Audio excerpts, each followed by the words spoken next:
Bismillahirrahmanirrahim. Assalamualaikum warahmatullahi wabarakatuh. Waalaikumsalam warahmatullahi wabarakatuh. Alhamdulillah kita bertemu lagi dalam perkuliahan statistik bisnis. Dengan apa yang keempat kali ya kita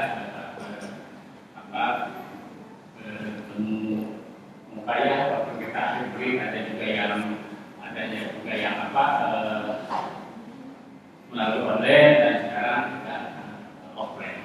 Saya akan membahas tentang perhitungan statistik.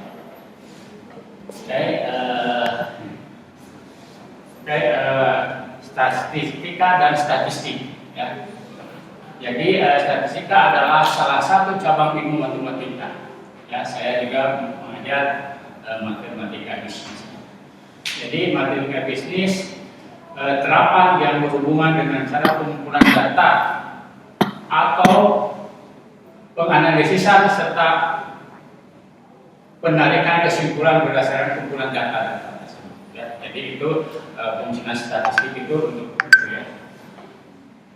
Statistika dibedakan menjadi dua, yaitu deskripsi, yakni statistika yang berkenaan dengan metode atau cara mendeskripsikan, menggambarkan, menjabarkan atau menguraikan data statistika atau mengorganisasikan data,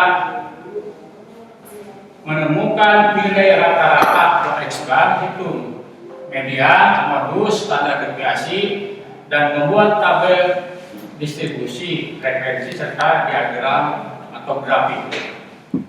Boleh diagram batang atau diagram grafik ya, bulatan-bulatan tersebut tergantung mana yang senangnya ke diagram yang mana.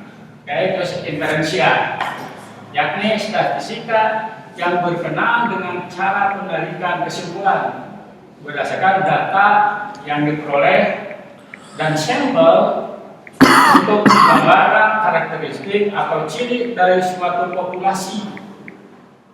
Dilakukan pengujian hipotesa dan pendugaan mengenai karakteristik dan suatu populasi seperti min, standar, dan standar. Setelah kita lakukan min standar atau standar itu penyimpangannya sampai berapa? Oke, next. Populasi dan sampel, yaitu populasi adalah semua objek, benda atau manusia yang akan diteliti ya semesta pembicaraan. Sampel adalah sebagian populasi dianggap mewakili populasi yang benar-benar diambil data dan dibuat statistikanya. Datum dan datum adalah keterangan yang diperoleh dari hasil pengamatan. Contoh, tinggi badan dari 5 murid, dari 5 mahasiswa, misalkan ya, sebagai berikut. Tinggi 157 meter. Yang kedua 166 meter, yang ketiga 159, 170 dan 169 meter. Masing-masing tinggi murid disebut datum. Jadi data-data tadi semuanya disebut datum ya. Data adalah kumpulan-kumpulan datum atau bentuk jamak dari datum tersebut. Ya. Oke, next. 4 jenis-jenis data. Data kuantitatif yaitu data numerik berdasarkan angka-angka. Ya. Merupakan hasil pengukuran perhitungan dibedakan menjadi dua, yaitu kan diukur tadi anak panjangnya berapa, ada yang 150, ada yang 60 itu ya. Jadi berdasarkan data hasil pengukuran. Oke, data kontinu adalah data yang diperoleh dari hasil pengukuran. Contoh, luas gedung SMA, luas gedung kampus, itu kan hasil diukur. Itu ya. Adalah 0,5 hektar misalkan. Terus data dapat diperoleh dari hasil perhitungan. Contoh, misalkan Pak Imam memiliki 3 mobil, kan ada nilai nominalnya 3 unit mobil. Data kualitatif adalah data yang berbentuk kategori atau atribut. Contoh, mami rusak, itu menarasikan apa yang dilihat di lapangan. Kalau kita survei observasi itu dinarasikan apa yang dilihat. Beda dengan kualitatif tadi berdasarkan ukuran nominal, tapi kualitatif adalah menarasikan sesuatu yang ada di lapangan. Data intern dan data ekstern. Data intern adalah data diperoleh dari suatu instansi, lembaga atau organisasi. Itu data intern, data kampus, ya, intern kampus, data sekolah, misalnya di mana nanti observasi. Terus data ekstern adalah data yang diperoleh dari luar instansi, dibagi menjadi 2, yaitu data adalah yang langsung dikumpulkan oleh orang yang berkepentingan atau memakai data tersebut. B. Data sekunder. Tadi data primer, data sekunder. Data sekunder adalah data yang tidak langsung dikumpulkan oleh orang lain yang berkepentingan dengan data tersebut. Orang lain yang surveinya, yang mengukurnya, tapi kita mendapat datanya. Ini tidak langsung. Dan berikutnya penyajian data tunggal. Ukuran dari kumpulan data yaitu ada min atau ratang. Ini rumusnya. X1, X2, titik sampai X-nya. X20 kita sama X20 atau berapa. Baru per N ini rumus dasar daripada itu apa? Itu gabungan progres itu. Nah, ini baru contoh soal yang sederhana. Jadi mengerti ya. Kalau ada aplikasinya, bagaimana statistik di kelas nanti di lapangan digunakan yang apa? Berikut adalah nilai ujian matematika dari mahasiswa di sebuah sekolah. Ini nilainya, nilai apa? Nenek, Eti, nilainya misalkan 5 orang.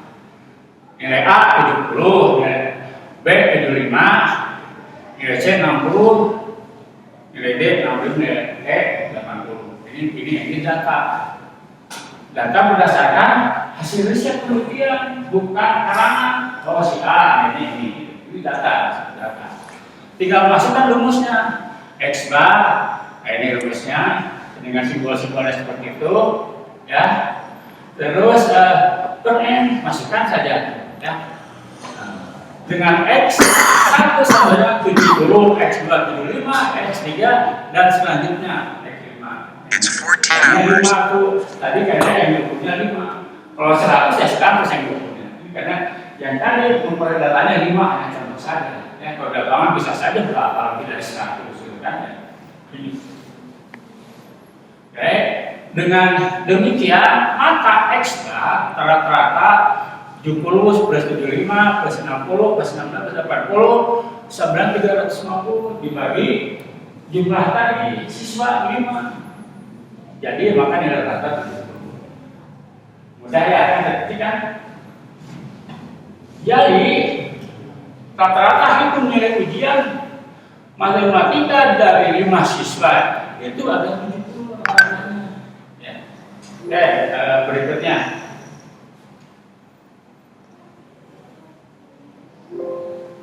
Next. Sebentar Pak. Next slide. Ukuran pemusatan kumpulan data.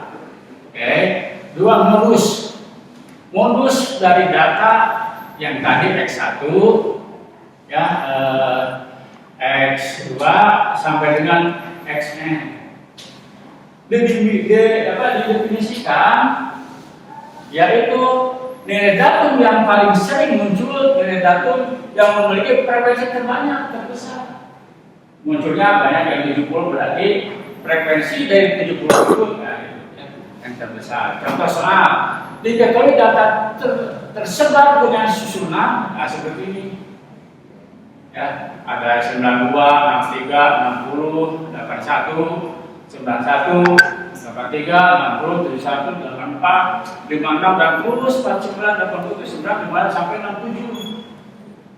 Tentukan modusnya. Nah, ini simbolnya ini ya, M. Nah, itu sebenarnya 55, 60 itu udah penyusunan ya. Dari terkecil sampai terbesar. Oke, next slide.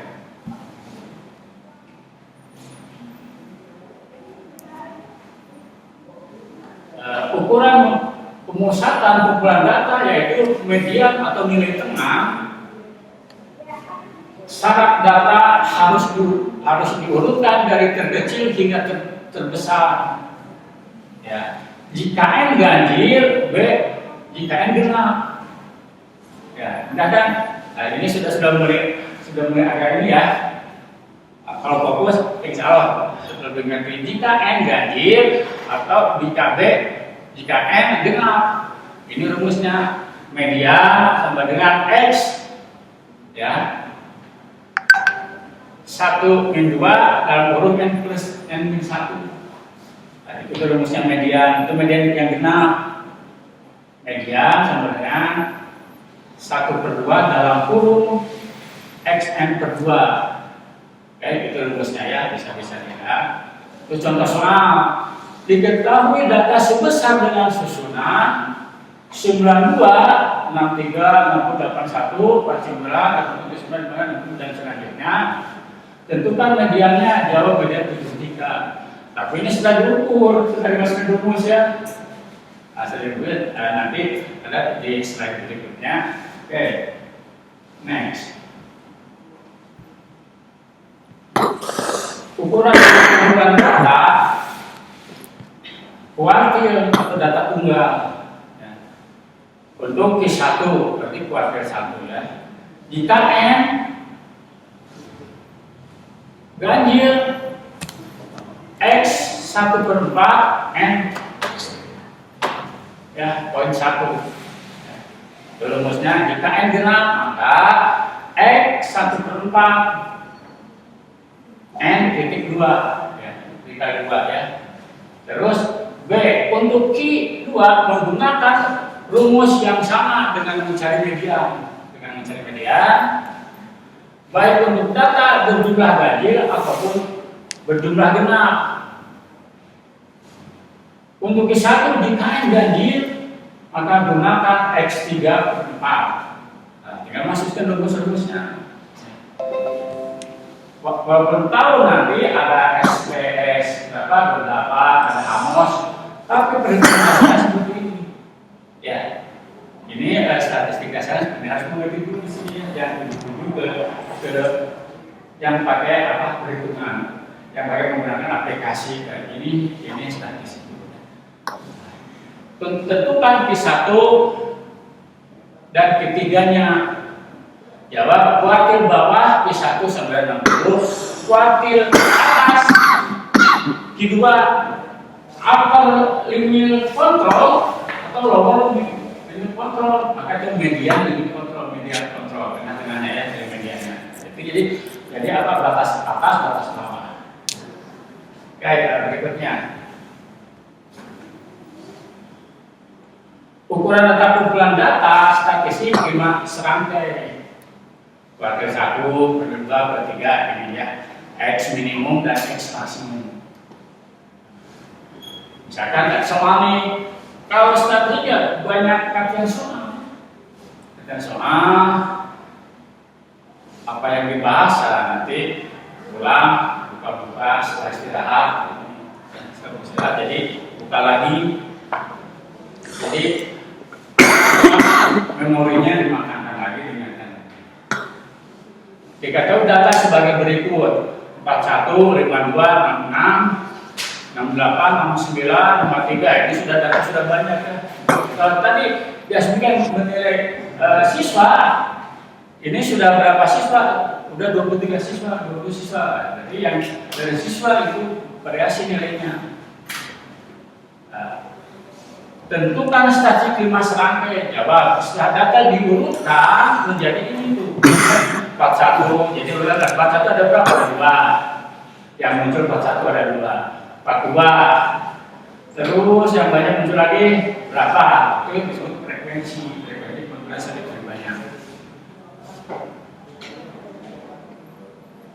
Oke, terus maka diperoleh X minimum sebenarnya 41.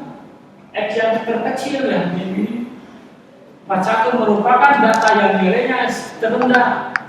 X maksimum 100 merupakan nilai tertinggi. Ya, berarti si anak yang paling tinggi itu ada berapa orang yang 100 ya.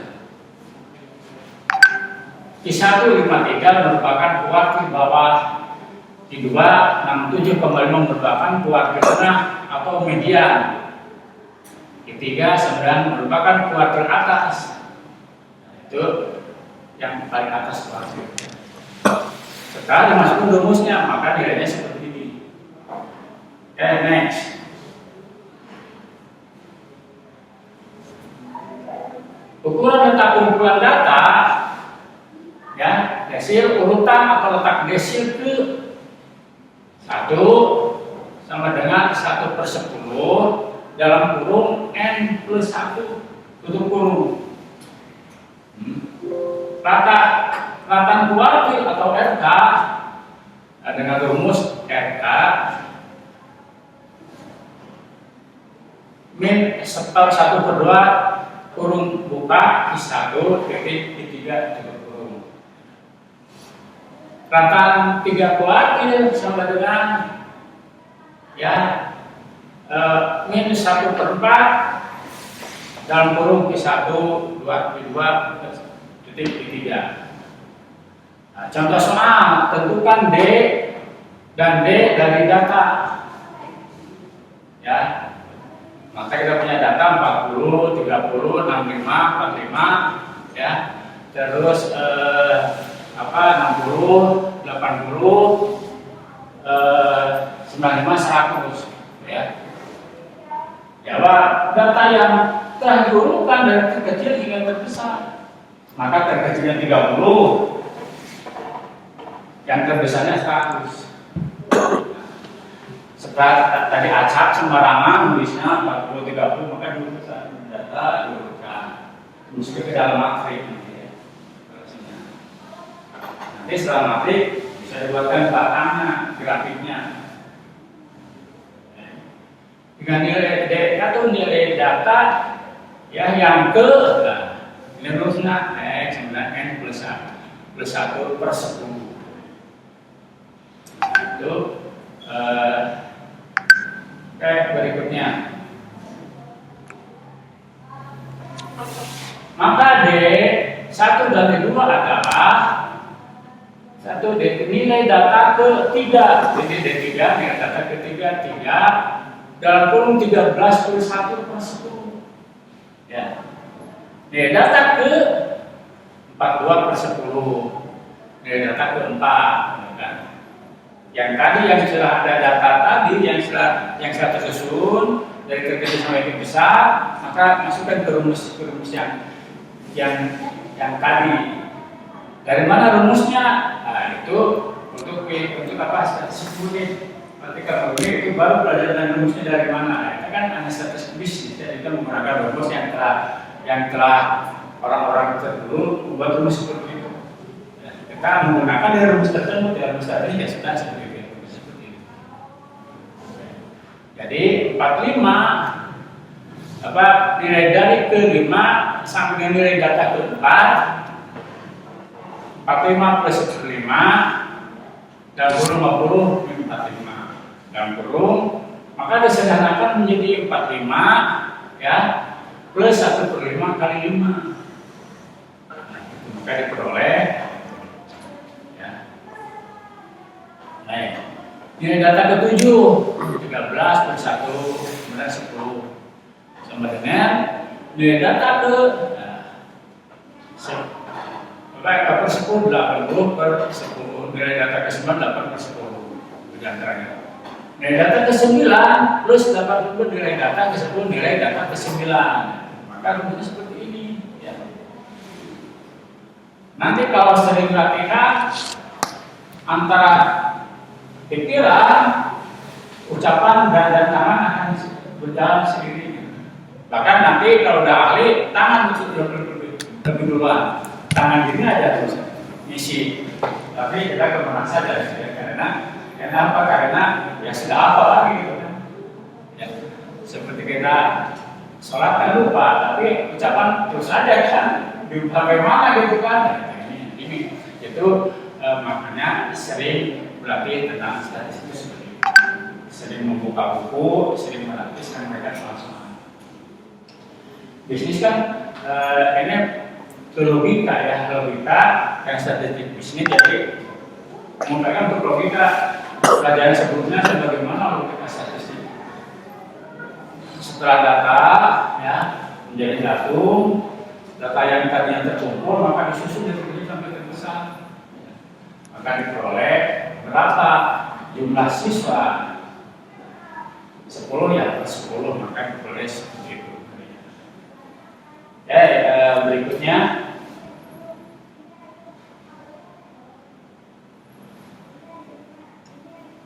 ukuran penyebaran kumpulan data berlaku pada untuk data kelompok.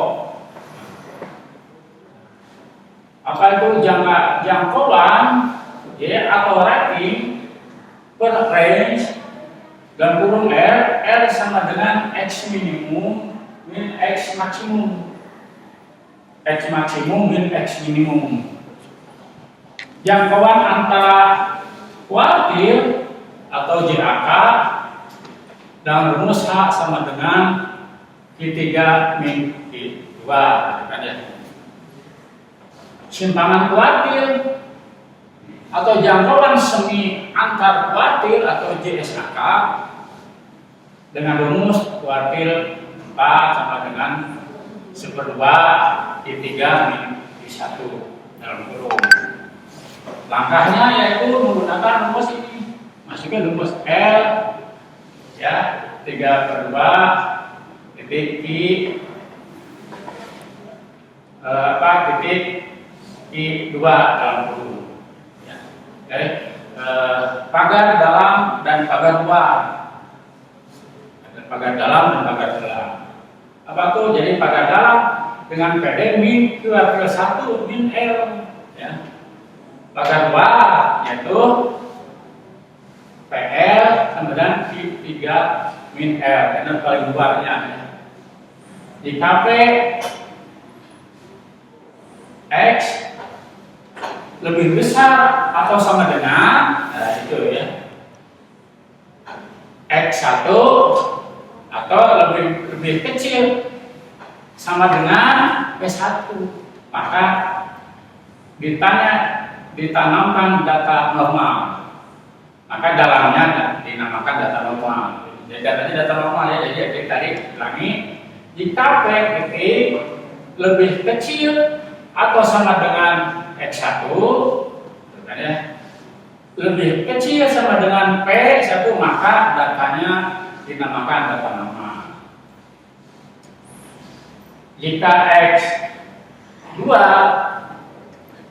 lebih kecil atau sama dengan maksimum P, maka datanya data tidak normal atau disebut apa itu? Yang disebut data tidak normal ya. Ragam ada 3 rumus, nomor berdasarkan data ini. Nah, ini rumusnya.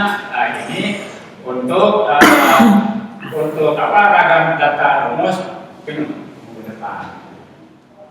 Itu ya statistik. Kalau ada yang bertanya, ya boleh saja. Kalau tidak ada ya sudah nanti atau silakan saja bisa calling, bisa WA apa saja ya. Saya berbuka ya 12 jam ya, tidak 24 jam dengan istirahat. Kadang-kadang jam 8 juga ada yang bertanya ya, jam 8 pagi sudah. Mungkin gitu ya. Mudah-mudahan pembelajaran statistik tentang penghitungan mudah-mudahan mengerti ya kalau sedikit. Tapi perbanyak dengan pengulangan dengan masing-masing atau kelompok. Nanti ada kelompok mandiri, ada kelompok A, kelompok B untuk mengerjakan tugas. Dan mungkin itu ya, akhirnya ya dengan sama-sama kita alhamdulillah, alhamdulillahirobbilalamin. Assalamualaikum warahmatullahi wabarakatuh. Waalaikumsalam warahmatullahi wabarakatuh.